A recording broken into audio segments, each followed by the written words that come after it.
এটা খুবই অস্বস্তির ব্যাপার যে পশ্চিমবাংলায় 16 সালের এসএসসির নিয়োজিত প্রায় 26,000 চাকরি বাতিল হলো, সুপ্রিম কোর্ট বাতিল করল।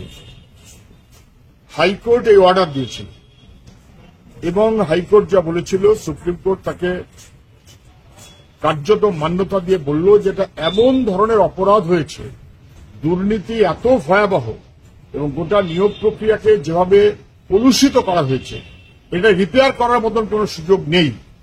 1 বছর সময় পেয়েছিল আমাদের রাজ্যের সরকার যে কারা যোগ্য কারা যোগ্য না তা স্পষ্ট করুন। 1 বছর লেগে গেল, সরকার যোগ্য অযোগ্য স্পষ্ট করতে পারল না। কত টাকা খেয়েছে, হাজার হাজার ছেলে মেয়ের জীবন ধ্বংস করছে। কেন?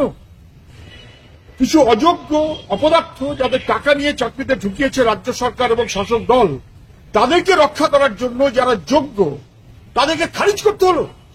সরকার দাঁড়ালো অযোগ্যদের পাশে, সরকার যোগ্যদের পাশে দাঁড়ালো না, অযোগ্যদের বাতিল করার মনোভাব নিল না।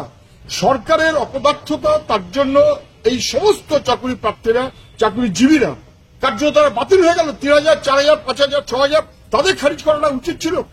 সরকার করল না বলে আজকে সুপ্রিম কোর্টে আমাদের রাজ্যের মুখ খুলল। শুধু না, আমাদের ছেলে মেয়েগুলো তাদের কি হবে, তাদের টাকা ফেরত দিতে বলেছে, তাদের টাকা ফেরত দিতে বলেছে। যে সরকারের অপদার্থতায় এবং যে সরকারের দুর্নীতির ভয়াবহতায় কার্যত যোগ্য ছেলে মেয়েদের চাকরিও চলে গেল, তাদের কার্যত বার করে দেওয়া হলো। লাথি মেরে এই সরকারকে বাতিল করা উচিত, লাথি মেরে এই সরকারকে বাতিল করা উচিত। যারা যোগ্য ছেলে মেয়েদের পেটে লাথি মারল এইভাবে, তাদের টাকা ফেরত দিতে বলেছে, ভয়াবহ, ভাবাই যায় না। হাইকোর্ট বলেছিল নির্দিষ্ট যে যারা মন্ত্রিসভা এই অপরাধের সঙ্গে যুক্ত আছে তাদেরকে সিবিআই হেফাজতে নিয়ে প্রয়োজনে তদন্ত করুক।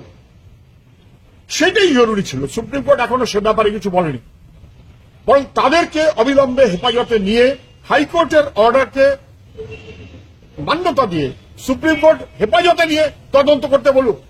যারা টাকা খেয়েছে তারা বহাল তবিয়তে মন্ত্রীর দপ্তরে বসে থাকবে, সরকারের দপ্তরে বসে থাকবে, টাকা পাহাড় করবে, তারা ছাড় পাবে, আর যোগ্য ছেলে মেয়েরা বাতিল হবে। এ কখনো হতে পারে না। সরকারের অপদার্থতার জন্য ঘটনা ঘটেছে। অবিলম্বে দ্রুত 3 মাসের মধ্যে নিয়োগ প্রক্রিয়া করতে বলেছে। আমি জানি না রাজ্য সরকার তা পারবে কিনা। একমাত্র কথা হবে এখন, অযোগ্যদের খারিজ করে যারা যোগ্য তাদের চাকরিতে বহাল রাখার বিকল্প কি ব্যবস্থা হবে, সরকার এবং কোর্টকে তা খুঁজে বার করতে হবে। এর কোনো অন্যথা হতে পারে না।